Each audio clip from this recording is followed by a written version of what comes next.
கர்த்தருடைய பரிசுத்தமுள்ள நாமத்திற்கு ஸ்தோத்திரம். இன்றைய நாளின் கர்த்தருடைய வார்த்தையாக சங்கீதங்களின் புஸ்தகம் 85வது அதிகாரம் 9வது வசனம். நம்முடைய தேசத்தில் மகிமை வாசமாய் இருக்கும்படி அவருடைய ரட்சிப்பு அவருக்கு பயந்தவர்களுக்கு சமீபமாய் இருக்கிறது. எனக்கு அருமையானவர்களே, கர்த்தர் நம்முடைய தேசத்தில் அவருடைய மகிமை வாசமாய் இருக்கும்படி விரும்புகிறார். ஒருவேளை நம்ம நினைக்கலாம், இந்த தேசத்தில் நாங்கள் குறைவான மக்கள் தான் இருக்கிறோம், தேவனுடைய மகிமை விளங்குமா?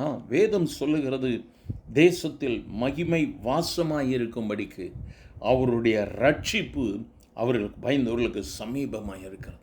இந்த நாளிலும் ரட்சிக்கப்பட வேண்டும் என்று சொல்லி அவரை விரும்பி அவரோடு கூட இணைகிற கூட்டம் ஒரு சிறு கூட்டம் உண்டு.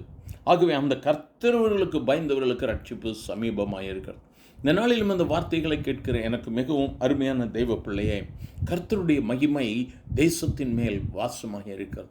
கர்த்தர் தேசத்தில் தம்முடைய மகிமையை வெளிப்படுத்தி கொண்டிருக்கிறார்.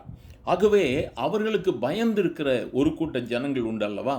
அந்த ஒரு கூட்ட ஜனங்களுக்கு கர்த்தர் ரட்சிப்பை கொடுக்கிறார், அல்லது விடுதலையை கொடுக்கிறார், அல்லது உன் ஜெபத்திற்கு பதில் கொடுக்கிறார். ஒருவேளை நம்ம சிறு கூட்டமாக இருக்கலாம், தேவைகள் அதிகம் இருக்கலாம். யாரிடத்தில் போவோம்? மனுஷன்கிட்ட போக முடியாது. நம்ம ஆண்டவரை ஏற்றுக்கொண்ட பிள்ளைங்க, என்னுடைய தேவைகள் இயேசு சந்திப்பார் என்று சொல்லி வந்திருக்கிறோம். வேதம் சொல்லுகிறது, கேளுங்கள் அப்பொழுது உங்களுக்கு கொடுக்கப்படும். ஆகவே இன்றும் நம்ம ஆண்டவர்கிட்ட கேட்கும் பொழுது அவர் நிச்சயமாக நமக்கு செய்வார், ரட்சிப்பை கொடுப்பார், விடுதலையை கொடுப்பார். ஆத்மத்தில் ரட்சிப்பை கொடுத்த ஆண்டவர் சரீரத்தில் வியாதியோடு கூட ஒன்று வைப்பாரா? நிச்சயமாக விடுதலையை கொடுப்பார். உன்னுடைய பொருளாதாரத்தில் விடுதலையை கொடுப்பார். நம்ம அவரை நோக்கி பார்க்கலாம்.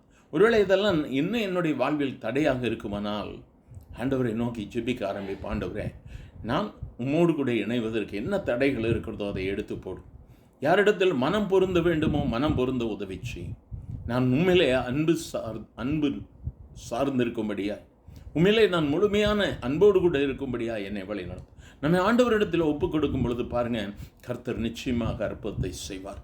ஒருவேளை இன்று தேவைகளோடு இந்த வார்த்தைகளை நீங்கள் கேட்டுக்கொண்டிருப்பீர்களானால் தேவ சமூகத்தில் உங்களை அர்ப்பணித்து, ஆண்டவரே, இந்த அற்புதத்தை பெற்றுக்கொள்வதற்கு என் வாழ்வில் என்ன தடை இருக்கிறதோ அதை நீங்கள் எனக்கு சொல்லுங்கள். நான் விட்டு முழுமையாகும் இடத்துல வருவேன். ரட்சிப்பு அப்போ தான் வருங்க. அதுதான் முழுமையான ரட்சிப்பு. நான் ஆண்டவருக்காக பாதி வாழ்க்கையை கொடுத்துட்டேன், ஆண்டவருடைய வார்த்தைகளுக்கு கீழ்ப்படிஞ்சிட்டேன், எல்லாம் சரிதான். ஆனால் முழுமையான ரட்சிப்பு, முழுமையான விடுதலை வேண்டுமானால் கர்த்தர் விரும்புகிறதை நாம் செய்ய வேண்டும். இந்த நாளிலும் இந்த வார்த்தைகளை கேட்கிறதே பிள்ளையே, தடைகளை அப்புறப்படுத்தலாமா? எல்லாவற்றையும் உதிரை தள்ளிவிட்டு, ஆண்டவரே நீங்கள் சொல்லுங்கப்பா, நான் கீழ்ப்படுகிறேன், உங்கள் வார்த்தையை கேட்டு நான் கீழ்ப்படுகிறேன், அற்புதம் நடக்கும்னு சொல்லாமா? எங்கள் அன்பின் ஆண்டவரே, ஆசீர்வதிக்கப்பட்ட இந்த நல்ல காலை வேளைக்காக நன்றி ஆண்டவரே. இந்த நாளிலும் கர்த்தருக்கு பயந்தவர்களுக்கு நீர் ரட்சிப்பை கொடுக்கிற தெய்வமாக இருக்கிறீர்.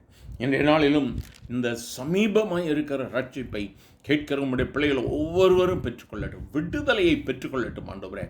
எல்லா காரியங்களிலிருந்து, பாவங்கள், சாபங்கள், உலகத்தின் காரியங்கள், பலவீனங்கள் எல்லாவற்றிலும் இருந்து இன்று ஒரு மாபெரும் விடுதலை, ரட்சிப்பு கேட்கிற ஒவ்வொருவருக்கும் வரட்டும். நீர் விரும்புகிறதை அவர்கள் செய்ய ஒவ்வொரு இருதயத்தையும் ஏவியறலாம். உம்முடைய கரம் கூட இருக்கிற தயவிற்காய் ஸ்தோத்திரம், ஆசீர்வதியும். இயேசுவின் நாமத்தில் பிதாவே, ஆமென், ஆமென்.